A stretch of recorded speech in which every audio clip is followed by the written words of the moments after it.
sometimes you'll go for an Americana on somebody, and you didn't do anything wrong. But at the end, they have sort of a good defensive movement by punching their arm straight, turning it over. Yeah. So I've got him here. He punched just to go palm down. Just as soon as he's palm down, just turn it over, palm down. But yeah, as soon as now it's really going to be hard to put this back together again. But what I can do is start setting up a Kimura. So for a side mount Kimura, I'm going to pin his wrist to the floor. And so that he can't grab his belt or hide his hand on his stomach or anything like that, I want to keep him out of this range. So I put this elbow on the ground. So grab your belt. Yeah. Yeah, he can't now because it's just like, you know, this sort of column of bone here now. This looks like the Americana in that we're going to weave the arm like this. So I go under his tricep and over my arm. And if I can't reach, I'm going to bring everything north until I can. And if he has a really big or long arm, it's okay to come up the arm a little bit, although we'll have better leverage at the ends rather than over here when it comes to submission time. So stay as close to the hand as you can. But once this is put together, I'm going to do the 3 S's, right? So I'm going to sprawl, I'm going to scissor, and now I'm on my hip on the ground. I'm on my right hip on the ground. And when I step over his head, which is the 3rd S, I'm still on my hip, almost on the ground. Maybe it's like an inch off the ground. So there's no need to get up here. This is too high of a ceiling. I'm trying to create a ceiling over his face so that he doesn't sit up and get on top, right? So after I've set up the arms, I sprawl, scissor, hips on the floor, and then I step over his face. This is my new ceiling for his face. And I'm still basically on my hip. And now I just pick this shoulder up enough that I can sort of swing this hand through here and get this action here. And then I had the question before if I'm rolling my wrists anymore, but my wrists are still straight. This is very gross motor, it's just my arms against his arm.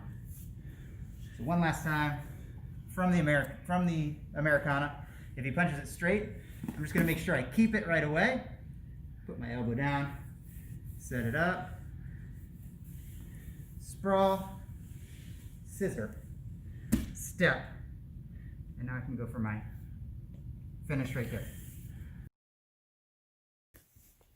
Okay, so we have an answer for, we have a move, Americana, and an answer for this contingency that they punch their arm straight.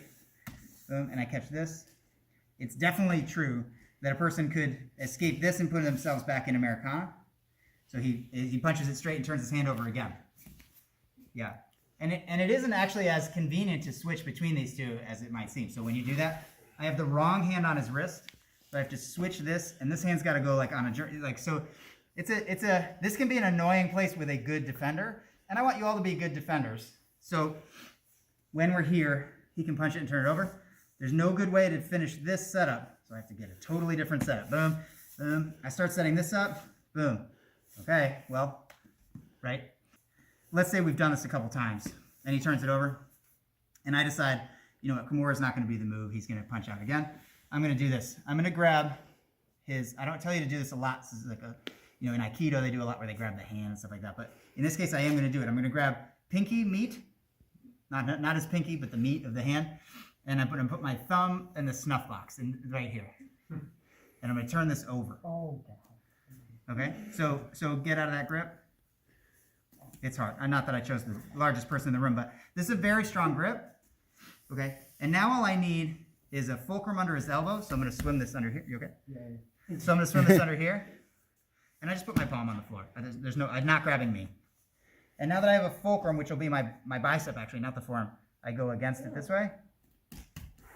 Yep. And his arm is in a straight arm lock here. You're actually tapping even a tiny bit early, which I appreciate. That's good. So I've chased this thing around. So flip it over for me. This is the flipping the fence. He's flipping.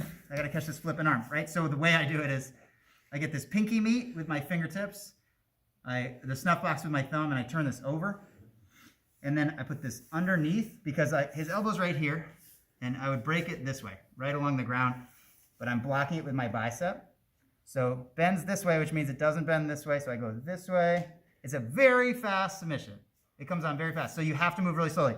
You can see when it's bent and when it's getting straight. As soon as it's getting straight, just slow down as the top guy and go nice and slow right to the edge there. Okay? So practice your flip and defense. And when you have a flipping arm, you're gonna grab the pinky meat, turn it over like this, And your fulcrum to break it against is your bicep this way. All right, let's try it. 3, 2, 1.